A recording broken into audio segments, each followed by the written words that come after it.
नमस्कार दोस्तों।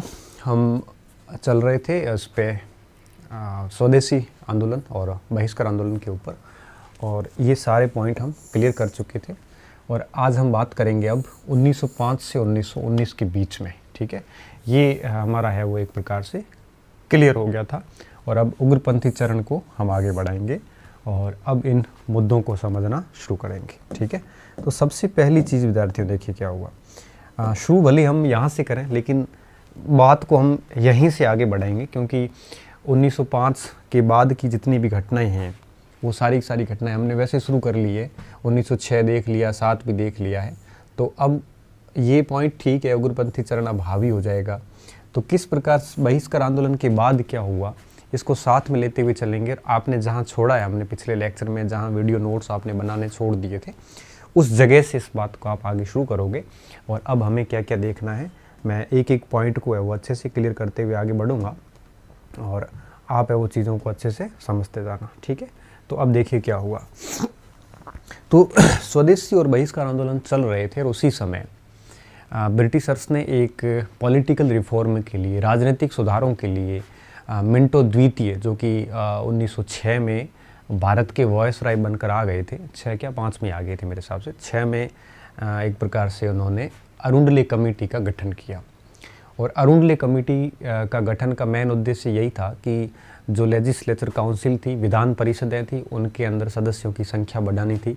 मुसलमानों को कितना स्थान देना था, हिंदुओं को कितना स्थान देना था, तो इस हेतु अरुंडल कमेटी बिठाई थी।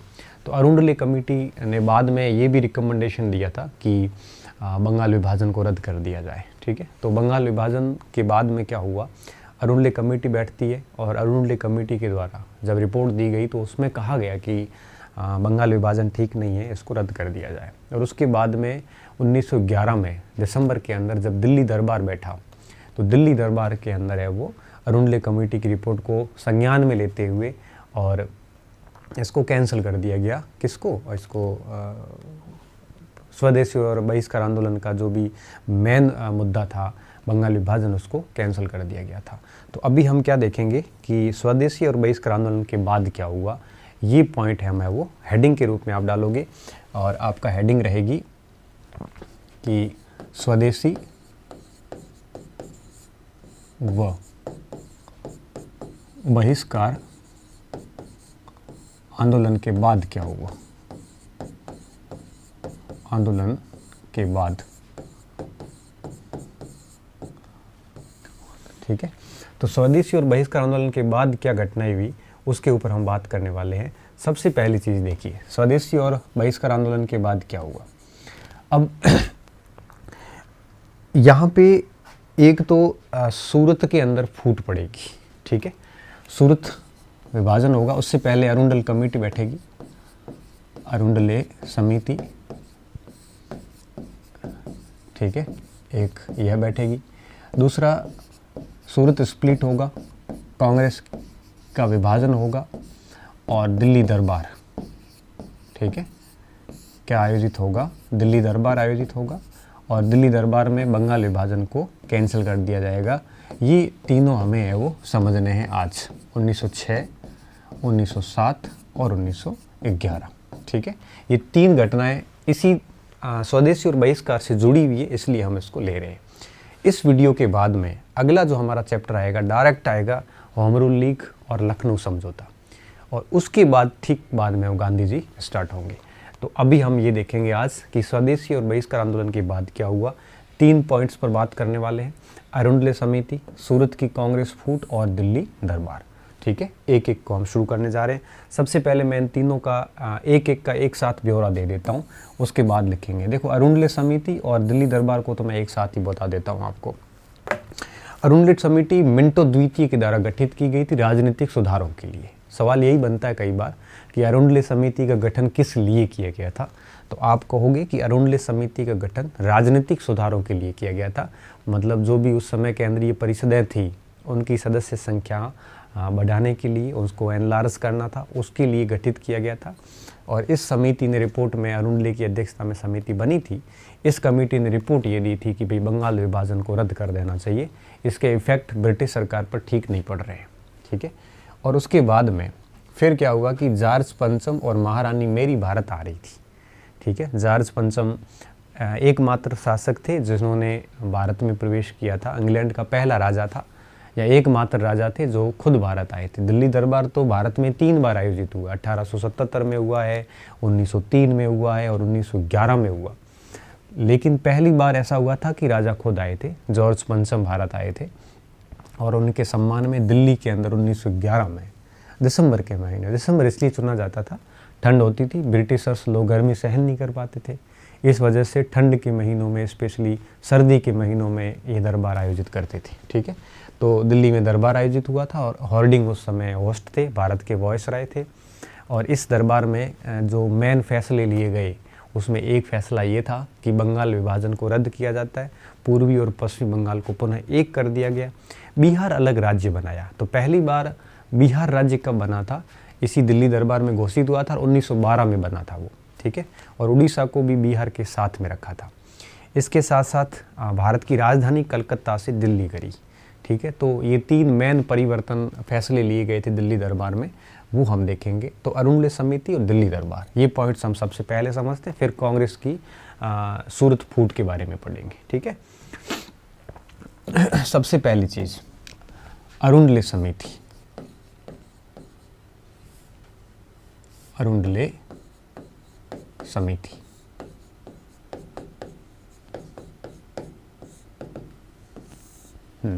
इसमें क्या क्या ध्यान रखना है आपको, कौन कौन से पॉइंट्स ध्यान रखने। सबसे पहला पॉइंट कि वर्ष 1906 में तात्कालिक वायसराय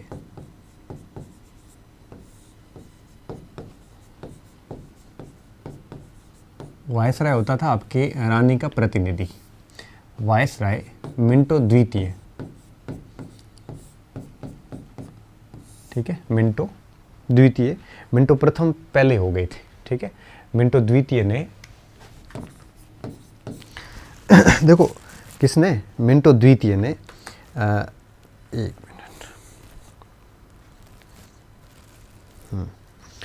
मिंटो द्वितीय ने राजनीतिक सुधारों, ये पॉइंट्स बहुत इंपॉर्टेंट है, राजनीतिक सुधारों। कई बार यही सवाल आता है कि अरुणले समिति का मुख्य उद्देश्य क्या था।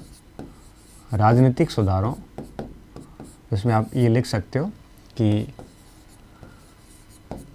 विधान परिषद के सदस्यों में वृद्धि करना था और साथ साथ में मुस्लिम लीग को भी क्या प्रतिनिधित्व देना था, ये पॉइंट्स था इसमें। ठीक है, सुधारों हेतु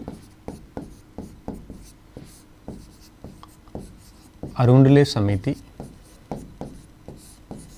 का गठन किया था।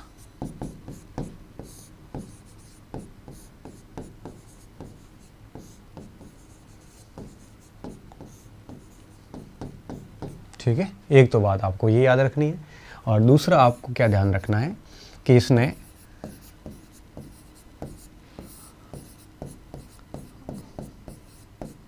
बंगाल विभाजन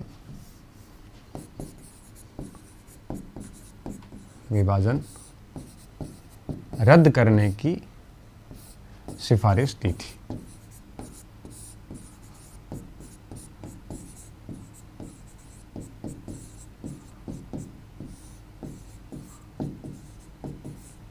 ठीक है, ये 2 बातें आपको अरुणले समिति में ध्यान रखना है। और इसके बाद आगे लिख लो आराम से, मैं दिल्ली दरबार को थोड़ा सा बता देता हूँ। फिर देखिए क्या हुआ, दिल्ली दरबार आयोजित होता है।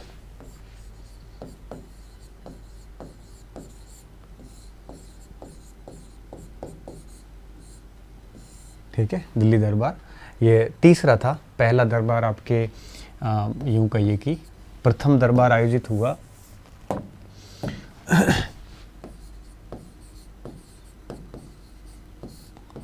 1877 में, जब महारानी विक्टोरिया को भारत की साम्राज्य घोषित किया था।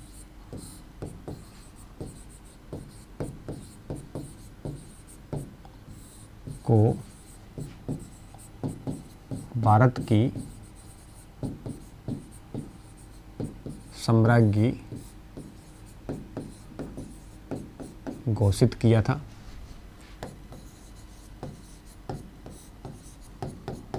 वही रॉयल टाइटल केसर ए हिंद। दूसरा जो हुआ वो हुआ आपके 1903 में। 1903 में एडवर्ड सप्तम राजा बना था, और एडवर्ड सप्तम जो राजा बना, उस एडवर्ड सप्तम की ताजपोशी के लिए और उसका उत्साह के रूप में मनाया गया था। ठीक है, एडवर्ड सप्तम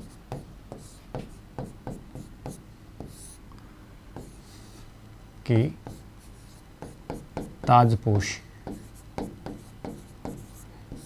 हेतु। ठीक है, और जो तीसरा था, तीसरा बनाया गया हुआ 1911 के अंदर। ठीक है, इसका चित्र भी है हमारे पास में। ये दिल्ली दरबार है, थर्ड दिल्ली दरबार के बारे में। ठीक है, कब हुआ दिल्ली दरबार? तो तीसरा दिल्ली दरबार आयोजित हुआ है आपके, अगर अपन एग्जैक्टली डेट की बात करें तो 12 दिसंबर को आयोजित हुआ था। वैसे कार्यक्रम 7 दिसंबर से शुरू हो गया था और 16 दिसंबर के बीच में रहा था। ठीक है, तो 7 दिसंबर टू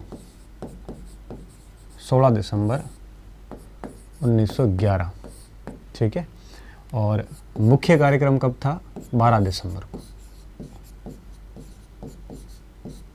ठीक है, तो मुख्य कार्यक्रम 12 दिसंबर को था। तो एक डेट पूछते हैं तो 12 दिसंबर उत्तर हो जाएगा, पहली बात। तो यह पहला अवसर था कि प्रथम अवसर था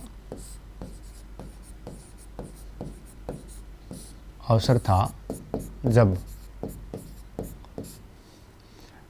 ठीक है, ब्रिटिश महाराजा भारत आए, ब्रिटिश शासक भारत आए। ये पहला अवसर था, इससे पहले कभी नहीं आए और ये आखिरी अवसर भी था। और उस समय शासक कौन थे? जॉर्ज पंचम, और पत्नी थी महारानी मेरी। ठीक है, दूसरी बात। तीसरी बात क्या हुई? इस समय भारत के वायसराय थे हार्डिंग। वायसराय कौन थे? हार्डिंग।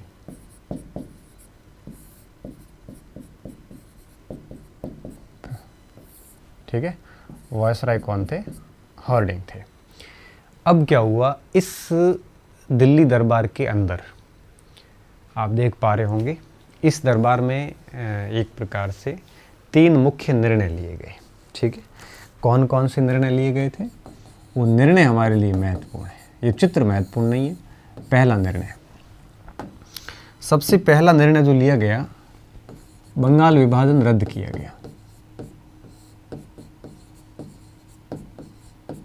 विभाजन रद्द किया गया।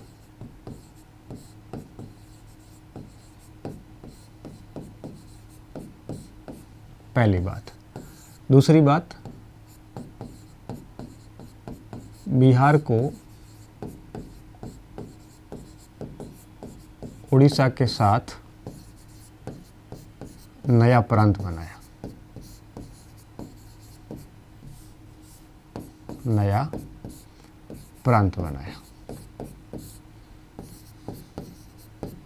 ये प्रश्न एक बार आरएस प्री में पूछा गया है, 1912 में हुआ ये सब, है ना। तीसरा क्या हुआ? तीसरा, भारत की राजधानी जो है, भारत की राजधानी कलकत्ता से दिल्ली लाने का निर्णय लिया। कलकत्ता से दिल्ली लाने का निर्णय लिया गया। और यह निर्णय लागू कब हुआ? स्थानांतरण 1912 में हुआ। और यही आपको अच्छे से पता होगा, हमने पढ़ा भी था कि राजधानी परिवर्तन के समय लॉर्ड हार्डिंग के काफिले पर मनमत विश्वास, बसंत विश्वास के द्वारा बम कांड हुआ था, बम फेंका गया था, होर्डिंग बम कांड हुआ, लाहौर षड्यंत्र, दिल्ली षड्यंत्र, ये सारी चीज़ें हम पढ़ चुके थे।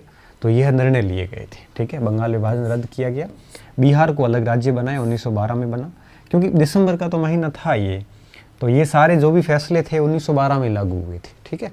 तो प्रश्न कैसे गलत करवाते हैं आपसे, स्थानांतरित करने का निर्णय कब लिया गया, या बिहार को नया प्रांत बनाने का निर्णय कब लिया गया, तो निर्णय तो 1911 में लिए गए थे, लेकिन वस्तु स्थिति या वास्तविक रूप से ये चीज़ें इम्प्लीमेंटेशन कब हुआ है, 1912 में। तो ये था हमारे दिल्ली दरबार की कुछ बातें। तो अब देखिए, दिल्ली दरबार हो गया, सूरत फूट हो, ये अरुणलेख समिति हो गई। अब हम बात करेंगे सूरत फूट की, ठीक है। सारी चीज़ें एक दूसरे से विद्यार्थियों जुड़ी हुई हैं, ठीक है। अब अपन आते हैं सूरत फूट के ऊपर। देखिए, सूरत फूट की अगर अपन बात करें, इसको अपन मैप पे ना लेके ऐसे बिना मैप पे ले लेते हैं। सूरत फूट,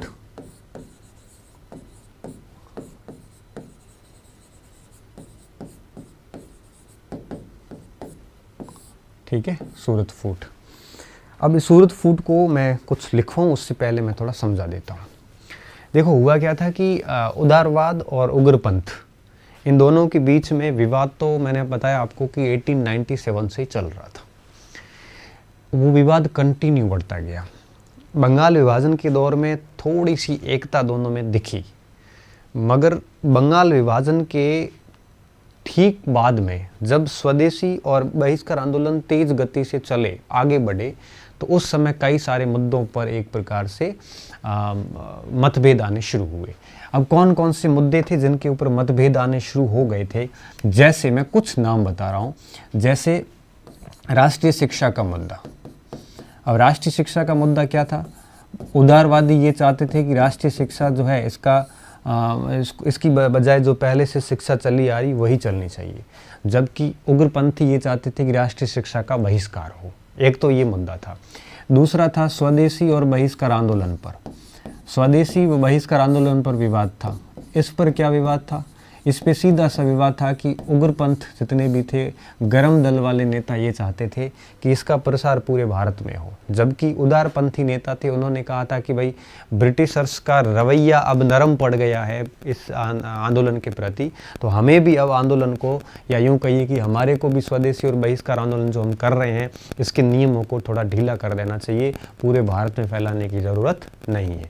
ये इन दो प्रस्तावों पर, राष्ट्रीय शिक्षा, स्वदेशी और बहिष्कार, इन तीनों के ऊपर मतभेद चल रहा था। तीसरा मतभेद स्वराज पर भी चल रहा था, ठीक है। उदारवादी जो थे वो कह रहे थे कि ऐसी स्वराज जैसी कोई अभी बात होनी भी नहीं चाहिए, जबकि उग्रपंथी सब ये कह रहे थे कि हमें स्वराज चाहिए। स्वराज का सीधा मतलब होता है कि भाई इसकी परिभाषाएं, डेफिनेशन गलत है भी। उदारवादियों की परिभाषा स्वराज की ये थी कि ब्रिटिश शासन के अधीन रहते हुए हमें है वो एक प्रकार से हमारे कानून हमें ब्रिटिश शासन बनाएगी और हम उसको लागू करेंगे। उदारपंथी ये मानते थे। उग्रपंथी ये मानते थे कि भाई हमारे कानून हम ही बनाएंगे और हम ही लागू करेंगे। तो दोनों के अंदर क्या था कि कॉन्ट्राडिक्शन बहुत हो गया। तो इन चार चीज़ों को लेकर, राष्ट्रीय शिक्षा, स्वदेशी, बहिष्कार और स्वराज, इन चारों को लेकर इस बंगाल विभाजन के दौरान फूट बढ़ती गई, ठीक है। इनको लेकर, इन मुद्दों को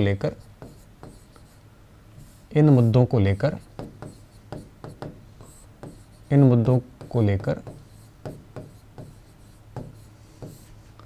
गरम व नरम दल के मध्य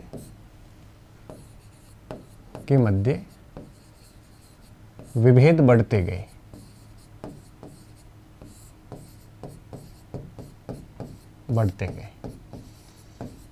अब आगे देखो, इंटरेस्टिंग बात कहाँ पे हुई।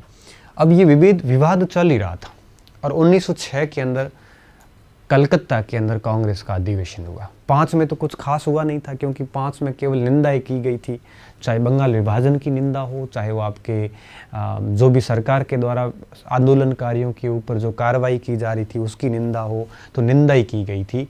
इसके अलावा बहिष्कार आंदोलन का समर्थन एक प्रकार से प्रस्ताव में नाम जरूर डाला था, बाकी कुछ विशेष था नहीं। लेकिन 1906 का जो अधिवेशन हुआ कलकत्ता के अंदर, इस अधिवेशन में लड़ाइयाँ होने वाली थी और लड़ाइयाँ ठीक ठाक तरीके से होने वाली थी, क्योंकि अब जितने भी गर्मपंथी थे वो इन सारे प्रस्तावों को पास करवाना चाहते थे, और नरमपंथी जो थे वो इनके ऊपर अपनी थोड़ी अलग मत रखते थे। तो इस स्थिति में हुआ क्या, हुआ ये कि उदारवादियों को ये लगा, उग्रपंथियों को ये लगा कि भाई अगर ये प्रस्ताव पास करवाने हैं तो हमारा आदमी अध्यक्ष होना ज़रूरी है। तो इन्होंने, उग्रपंथी जितने भी थे, इन्होंने बाल गंगाधर तिलक का नाम आगे किया, और फिर सामने एक प्रकार से जो उदारपंथी लोग थे उनको लगा कि भाई ये तिलक तो जीत जाएगा, क्योंकि उस समय उग्रपंथियों का एक प्रकार से काफ़ी कुछ अच्छा बहुमत था। ऐसी स्थिति में तिलक के जीतने के चांसेस बहुत थे। तभी भूपेंद्र नाथ बसु ने थोड़ा गेम खेला। गेम क्या खेला, उन्होंने दादा भाई नौरोजी का नाम आगे कर दिया। डीबीएन जो थे वो काफ़ी वयोवृद्ध नेता थे और काफ़ी सम्मानीय पद पे थे, और सभी वर्ग, चाहे उदारपंथी हो चाहे उग्रपंथी हो, दोनों के दोनों वर्ग इनका क्या करते थे, समर्थन करते थे। और ऐसी स्थिति में जो तिलक थे उन्होंने अपने आप को वापस हटा दिया और दादा भाई नौरोजी अध्यक्ष बन गए और एक बार के लिए विवाद टाल दिया। और दादा भाई नौरोजी की अध्यक्षता में जो 1906 का अधिवेशन हुआ, उस अधिवेशन में ये चारों प्रस्ताव पारित कर लिए गए। अब यहाँ पे ये एक प्रकार से उदारवादियों की सफलता ये थी कि अध्यक्ष अपना बनाने में कामयाब हुए, उग्रपंथियों की सफलता ये थी कि इन्होंने इन चारों प्रस्तावों को पारित करवा दिया। 1906 में एक बार विभाजन टल गया, लेकिन 1906 के इस अधिवेशन के बाद में इन चारों की व्याख्याएं अलग अलग होनी शुरू हुई। उदारवादियों ने अपने हिसाब से इनकी व्याख्याएं की प्रस्तावों की, क्योंकि इसकी भाषा बड़ी अस्पष्ट थी, और उग्रपंथियों ने अपने हिसाब से इसकी व्याख्या की। ऐसी स्थिति में विवाद कंटिन्यू बढ़ता गया। अब 1907 के अंदर सम्मेलन आने वाला था और इस विवाद को उठना था 1907 के सम्मेलन में। 1907 का जो कांग्रेस सम्मेलन है ये नागपुर में होने वाला था। देखिए विद्यार्थियों, जो नागपुर है ये है महाराष्ट्र के अंदर। अब नागपुर महाराष्ट्र के अंदर है, और यहाँ पर महाराष्ट्र मतलब उस समय मुंबई एरिया था पूरा का पूरा। अब नागपुर के अंदर तिलक का खेमा बड़ा भारी था वहाँ पे, क्योंकि ये पूरा का पूरा इलाका जो था ये मराठा क्षेत्र, यहाँ पे गर्मपंथी लोग थे, इन्फ्लुएंस था तिलक का पूरा यहाँ पे।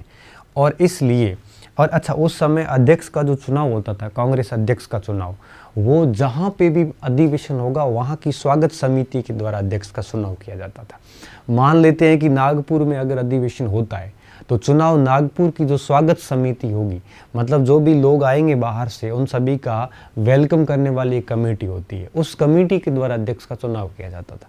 अगर कमेटी एक मत नहीं होती थी तो फिर चुनाव करवाए जाते थे, जैसे हरिपुरा और त्रिपुरी में करवाए गए थे। तो इस हिसाब से यहाँ पे उदारवादियों को पता चल गया कि अगर नागपुर में अधिवेशन हो गया तो तिलक या जो भी गर्मपंथी नेता है वो डेफिनेटली बनेंगे। क्या बनेंगे? वो डेफिनेटली अध्यक्ष बनेंगे। तब इन्होंने बड़ी चतुरता से क्या किया, इन्होंने इसका कार्यक्रम चेंज करके और सूरत लेके आ गए। कहाँ पे लेके आए? सूरत लेके आए। और अब जब सूरत लेके आ गए तो स्थिति ये हुई कि सूरत में उदारवादियों का खेमा मजबूत था, मतलब स्वागत समिति में बहुमत उदारवादियों का था। ऐसी स्थिति में सूरत में गर्मपंथियों के जीतने के कोई चांसेस नहीं थे। अब यहाँ पे सूरत के अंदर अधिवेशन शुरू होने वाला था और अब अध्यक्ष कौन बनेगा इस पर मतभेद शुरू हुए। अब यहाँ पे उदारवादियों ने अपना नाम जो है वो रास बिहारी घोष का आगे किया, जो कि कलकत्ता के वकील थे, और उग्रपंथी जितने भी थे उन्होंने लाला जी का नाम आगे किया। तिलक का इसलिए नहीं किया क्योंकि पहले से एक रूल्स बना हुआ था कि जो जिस क्षेत्र का निवासी होगा और जहाँ पे अगर अधिवेशन होगा तो उस क्षेत्र का व्यक्ति वहाँ का अध्यक्ष नहीं बन सकता। पहले अधिवेशन मैंने आपको बताया था। क्योंकि तिलक मुंबई के थे और गुजरात, सूरत उस समय बम्बई प्रांत का हिस्सा था, तो तिलक का नाम तो बाहर हो गया और लाला जी का नाम लगा दिया गया वहाँ पे, लाला लाजपत राय का। अब क्या हुआ, यहाँ पे रास बिहारी घोष और लाला जी के बीच में चुनाव होने का एक प्रकार से वो मतभेद उत्पन्न हो गए, और लाला जी ने देखा विरोध बहुत ज़्यादा बढ़ रहा है और लाला जी ने विरोध देखते हुए अपना नाम वापस ले लिया। अपना नाम वापस लेते ही आपके रास बिहारी घोष है वो एक प्रकार से अध्यक्ष पद के लिए एकमात्र उम्मीदवार शेष रहे। अब आपकी अधिवेशन 28 तारीख को शुरू होता है। अधिवेशन जैसे शुरू हुआ तो पहले दिन आपके हंगामे इतने बढ़ गए कि अधिवेशन पूरा नहीं हो पाया और कुछ भी काम नहीं हो पाया। उसके बाद में अधिवेशन का दूसरा दिन 29 तारीख, दूसरे दिन अधिवेशन में सुरेंद्रनाथ बनर्जी खड़े हुए, नाम का प्रस्ताव रखने होने नहीं दिया। उसके बाद में मोतीलाल नेहरू ने समर्थन करते हुए कैसे भी करके रास बिहारी घोष को अध्यक्ष पद के लिए चुना। चुनने के बाद में रास बिहारी घोष का भाषण हुआ। भाषण जैसे शुरू हुआ उस समय तिलक जो है वो आपके एक प्रस्ताव लेके मंच पर चले जाते हैं। इस बात को लेके प्रस्ताव में ये लिखा हुआ था कि अध्यक्ष पद का जो चुनाव हुआ ये गलत तरीके से हुआ है, इसको रद्द किया जाए, इसको स्थगित किया जाए। इस बात पर रास बिहारी घोष और आपके तिलक के बीच में थोड़ी कहासुनी हो गई। जैसे ये कहासुनी हुई तभी पंडाल से एक किसी ने चप्पल जोर से फेंक दिया। कोई मराठी व्यक्ति था, चप्पल या जूत था, कुछ फेंक दिया। जोर से जब चप्पल फेंका तो वो चप्पल है वो, जैसा कि नेविन्सन लिखते हैं कि बिल्कुल सरसराता चप्पल आया और वो चप्पल आपके पहले आपके लगा उसके सुरेंद्रनाथ बंदर जी के और उसके बाद में लगा वो फिरोज शाह मेहता के। दोनों के जोर से जब चप्पल लगा तो फिर क्या हुआ कि आसपास जितने भी बाहर के नेता वगैरह बैठे थे वो वहाँ से भाग गए और भागना शुरू हो गए और फिर पंडाल धीरे धीरे खाली होता गया और कुछ युवा लोग जो है वो पंडाल की तरफ आने लगे जैसे किसी भी उदारवादी को देखें और वो मारे। ऐसी स्थिति जब बनी तब तिलक है वो वहीं खड़े रहे, बाकी सारे निकल गए। तिलक के ऊपर भी हमला होने वाला था लेकिन गोखले वहीं पे थे, गोखले ने तिलक को बचा दिया और इस प्रकार से कांग्रेस के अंदर एक अधिवेशन स्थगित कर दिया गया। तीसरा दिन हुआ भी नहीं, अधिवेशन स्थगित कर दिया गया और स्थगित अधिवेशन को 1908 में रास बिहारी घोष की अध्यक्षता में पुनः आयोजित किया गया। उसको अपन बाद में देखते हैं। अब क्या हुआ, अधिवेशन स्थगित हो गया और फिर यहाँ पे मिंटो ने अपने सचिव मार्ले को लिखा, मार्ले भारत सचिव थे, कि कांग्रेस की सूरत फूट हमारी बहुत बड़ी विजय है। और उसके बाद में फिर तिलक ने एक खेद पत्र लिखा उदारपंथियों को कि इसमें बहुत बड़ी गलती हो गई हम सबकी और हमें है वो वापस एक होकर काम करना चाहिए। ये प्रयास आपके भूपेंद्रनाथ बसु ने भी किया लेकिन कोई फ़ायदे नहीं निकले। फिरोज शाह मेहता ने एक भी बात मानी नहीं क्योंकि उनके चप्पल बहुत ज़ोर से लगा था। ऐसी स्थिति में क्या हुआ, 1908 के अंदर इलाहाबाद में कांग्रेस के लोग मिले और उन्होंने क्या किया, चारों प्रस्ताव जो थे राष्ट्रीय शिक्षा स्वदेशी वाले वो स्वदेशी बहिष्कार वाले, इन चारों प्रस्तावों को रद्द कर दिया और साथ साथ में जितने भी उग्रपंथी लोग थे उनको है वो कांग्रेस से निष्कासित कर दिया और इस तरह से कांग्रेस के दो भाग हो गए, एक उग्रपंथ हो गया और एक आपके उदारवाद हो गया। और इनका वापस मिलन आगे 1916 में होने वाला है, लखनऊ समझौता, जो हम कल पढ़ने वाले हैं। ठीक है, तो इस प्रकार से सूरत में फूट हो गई, सूरत में दोनों वर्ग है वो अलग हो गए। अब हम क्या करने वाले हैं, ये सारी चीज़ें हैं वो यहाँ पे पॉइंट टू पॉइंट लिखने वाले हैं और साथ साथ में आप है वो लिखते रहना इसको।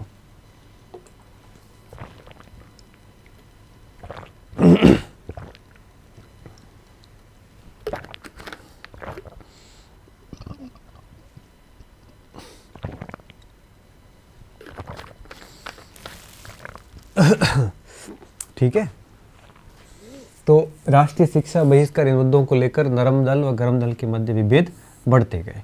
अब इसके बाद क्या होगा आगे देखिए। 1906 के कांग्रेस सम्मेलन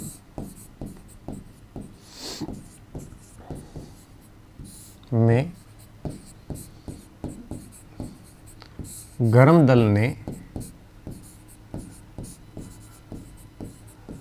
अपना उम्मीदवार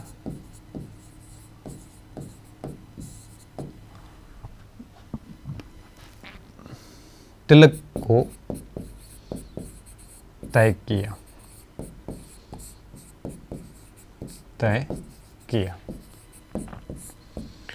मगर भूपेंद्रनाथ बसु के सुझाव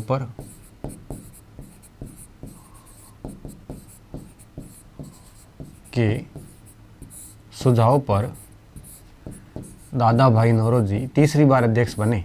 मैंने लिखवा दिया ये सारी चीज़ें। दादा भाई नौरोजी को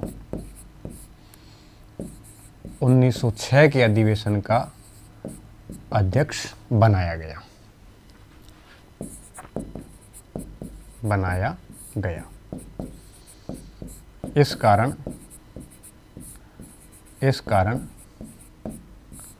इस कारण आसन विवाद समाप्त हो गया। आसन विवाद फूट में नहीं बदला।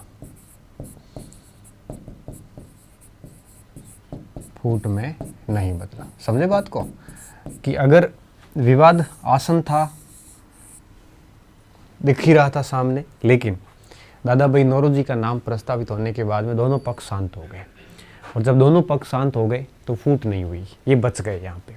तो 1906 के कांग्रेस सम्मेलन में गरम दल ने अपना उम्मीदवार तिलक को तय किया, और मगर भूपेंद्र नाथ बसु के सुझाव पर दादा भाई नौरोजी को अध्यक्ष बनाया गया, और इस कारण आसन विवाद फूट में नहीं बदला।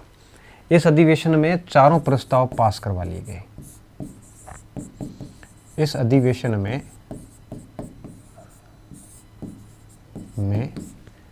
ये चारों प्रस्ताव है ना, 1 2 3 4। विद्यार्थियों, कई बार ये सवाल परीक्षा में आता, निम्नलिखित में से कौन सा प्रस्ताव 1906 के अधिवेशन में पारित हुआ था या नहीं हुआ था। ये चारों प्रस्ताव पारित हुए थे, स्पेशली ध्यान रखना, ठीक है। और अध्यक्ष कौन था, नाम किसने प्रस्तावित किया। 1905, 6 और 7 ये तीनों कांग्रेस के अधिवेशन बहुत ज़्यादा महत्वपूर्ण है, ठीक है। इस अधिवेशन में उक्त चारों प्रस्ताव पारित हुए, चारों प्रस्ताव पारित हुए, मगर भाषा की अस्पष्टता के कारण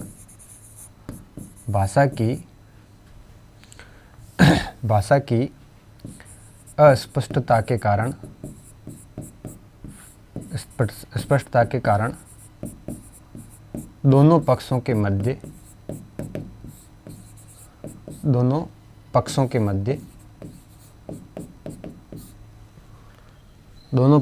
मध्य विवाद बढ़ता गया। बाकी तो सब ठीक था, लेकिन भाषा इतनी अस्पष्ट थी कि इन चारों के अर्थ अपने अपने हिसाब से लगाए जा रहे थे दोनों पक्षों के द्वारा। उग्रपंथ उसका कुछ अर्थ और मान रहा था, वो कुछ और ही अर्थ मान रहा था। भाषा बड़ी अस्पष्ट थी, ठीक है। ये बात आप इसको लिख लो आराम से, ठीक है। विवाद बढ़ता गया। अब मैं आगे आ रहा हूँ 1907 के अधिवेशन पे, ठीक है। ये 1906 का हो गया, पृष्ठभूमि बना दी गई है। और अब लिखिए आगे देखिए क्या होगा, ठीक है। इन विवादों के मध्य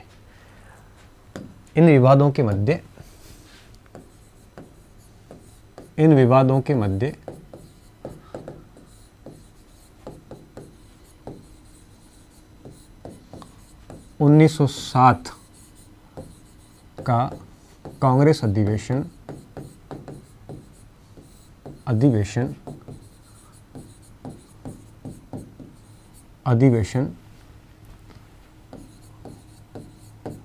पहले नागपुर में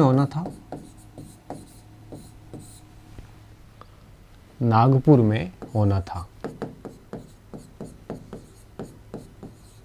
था, जिसे बदलकर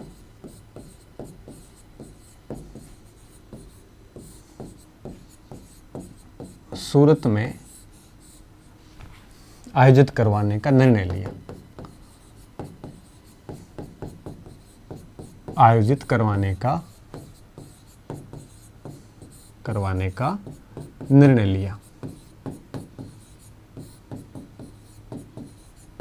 ठीक है।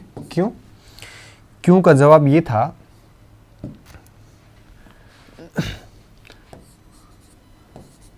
सूरत में नरम पंथ का बोलबाला था।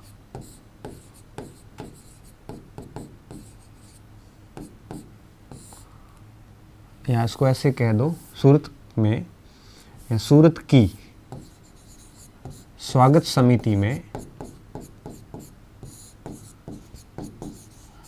स्वागत समिति के पास में अधिकार किस चीज का था, कांग्रेस के अध्यक्ष पद के चुनाव का अधिकार इनके पास में था, ठीक है। तो सूरत की जो स्वागत समिति थी, वेलकम कमेटी बोलते हैं, उसमें कांग्रेस के सदस्य होते हैं। आज भी ऐसा ही होता है, जैसे कोई बड़ा नेता जब बीजेपी हो चाहे कांग्रेस में कोई भी पार्टी हो, उसका नेता किसी क्षेत्र का जब दौरा करता है तो वहाँ पे एक वेलकम कमेटी बनाई जाती है, उसके ऊपर दायित्व होता है भीड़ इकट्ठी करने का, ठीक है। ऐसा पहले भी होता है। तो सूरत की स्वागत समिति में नरम पंथ का बहुमत था।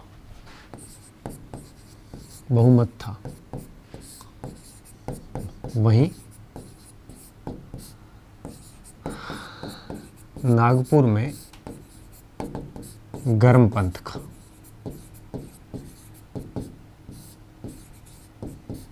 ठीक है, गर्मपंथ का। और एक चीज़ यहाँ पे और लिख लेता हूँ कि कांग्रेस के अध्यक्ष का चुनाव, अध्यक्ष का चुनाव स्वागत समिति के द्वारा किया जाता था।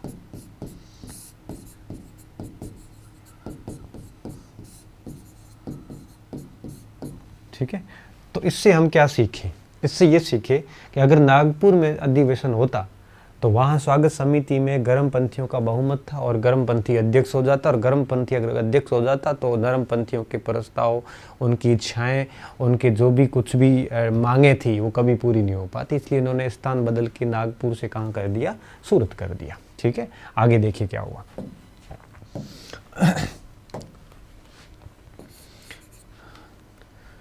अब सूरत अधिवेशन, सूरत अधिवेशन में गरम दल का उम्मीदवार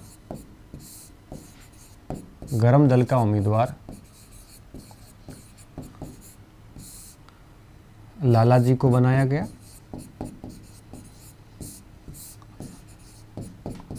तथा नरम दल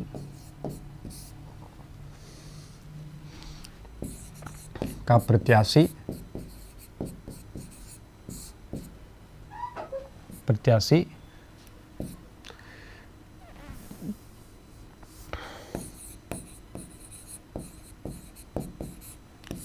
रास बिहारी घोष को बनाया। गलती से भी बोस मत करना, बोस क्रांतिकारी थे, ये घोष थे, वकील थे कलकत्ता की। रास बिहारी घोष को बनाया। ठीक है, विवाद बढ़ता देख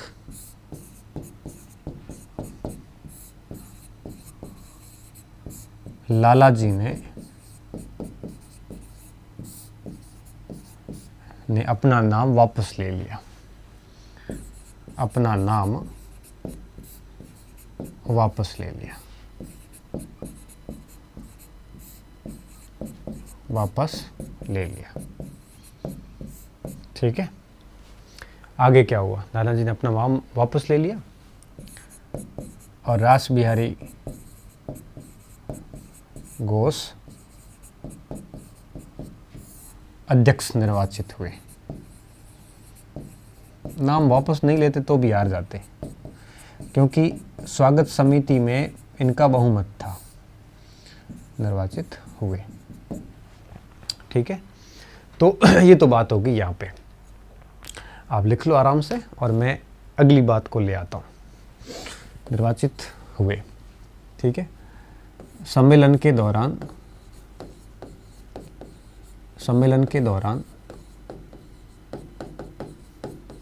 अब ये लिखने की ज़रूरत नहीं है कि सुरेंद्रनाथ बनर्जी और फिरोज शाह मेहता को जूत लगे। ये ठीक है, कहानी सुनने की नेविन्सन का उल्लेख है, वैसे बात सही है, इसमें गलत कुछ भी नहीं है, बस परीक्षा के दृष्टिकोण से ठीक नहीं है। तो हमें वही बातें लिख रहे हैं जो हमारे काम की है। सम्मेलन के दौरान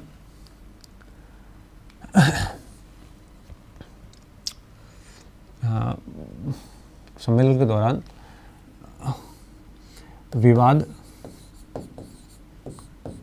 चरम पर पहुंचा। ठीक है, और तिलक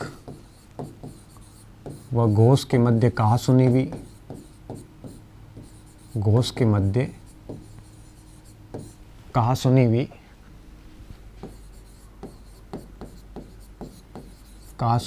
हुई। ठीक है, एस.एन. बनर्जी व मेहता को चप्पल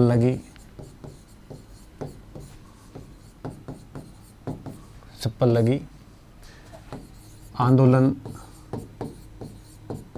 अनिर्णित, आंदोलन स्थगित कर दिया गया।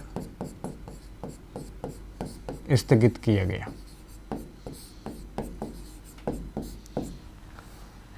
इसे सूरत फूट कहा जाता है।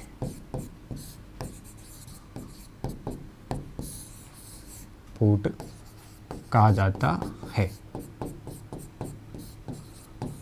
ठीक है। और इस पर मिंटो क्या लिखते हैं? मिंटो क्या लिखते हैं?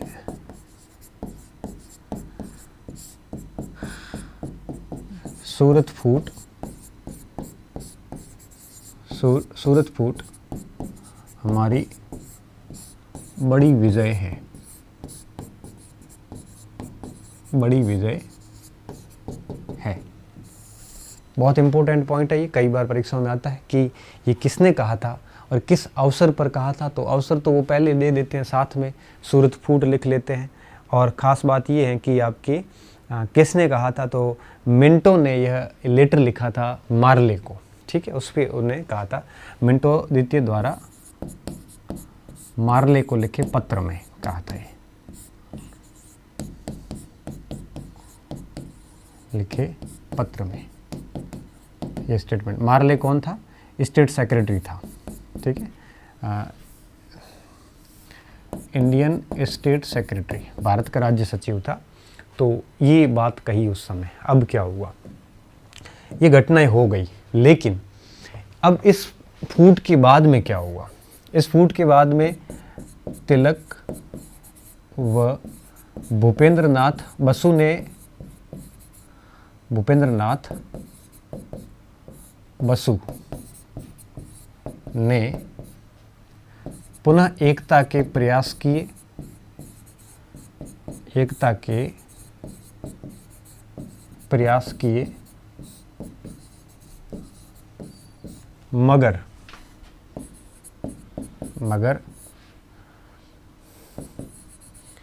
फिरोज शाह मेहता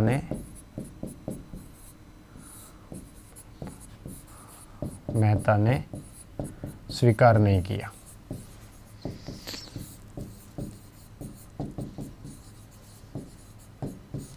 ठीक है, तो ये बात हो गई। और अब क्या हुआ? अब इन उग्रपंथियों को या गरम दल के नेताओं को सजा देने के उद्देश्य से 1908 के अंदर इलाहाबाद में इन्होंने एक कांग्रेस वर्किंग कमेटी की बैठक बुलाई, कांग्रेस कार्य समिति का अधिवेशन बुलाया। और उसमें कांग्रेस वर्किंग कमेटी ने 2 डिसीजन लिए। उक्त चारों प्रस्तावों को रद्द कर दिया और उग्रपंथियों को कांग्रेस से बाहर निकाल दिया, ठीक है। और यह बात है वो उस समय हुई। तो अब अपन क्या करेंगे, अगली जो स्लाइड है उस पे अपन ये सारी बातें जो है वो अभी लिखेंगे, ठीक है। तो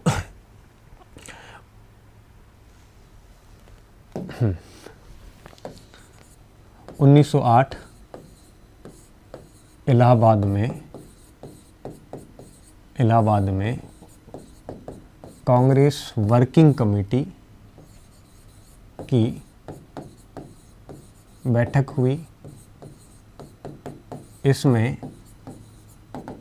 नरम पंथियों ने या नरम दल के नेताओं ने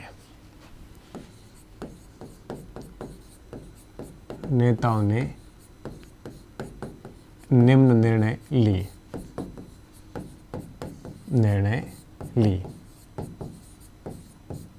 पहला निर्णय,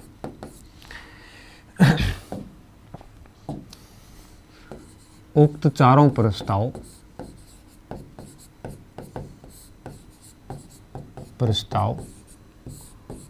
रद्द कर दिए,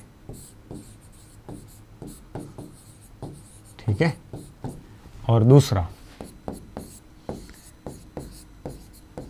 उग्रपंथ अथवा नरम दल के नेताओं को, लाल बाल पाल नेताओं को कांग्रेस से निष्कासित कर दिया। कांग्रेस से निष्कासित कर दिया। कांग्रेस से क्या किया? निष्कासित कर दिया, ठीक है। और इस समय फिरोज शाह मेहता का क्या स्टेटमेंट था फिरोज़शाह मेहता ने स्टेटमेंट दिया कि पुनर्जीवित नए रूप में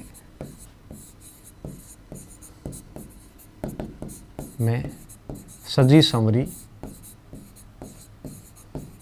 कांग्रेस बनी है। फिरोज़शाह मेहता।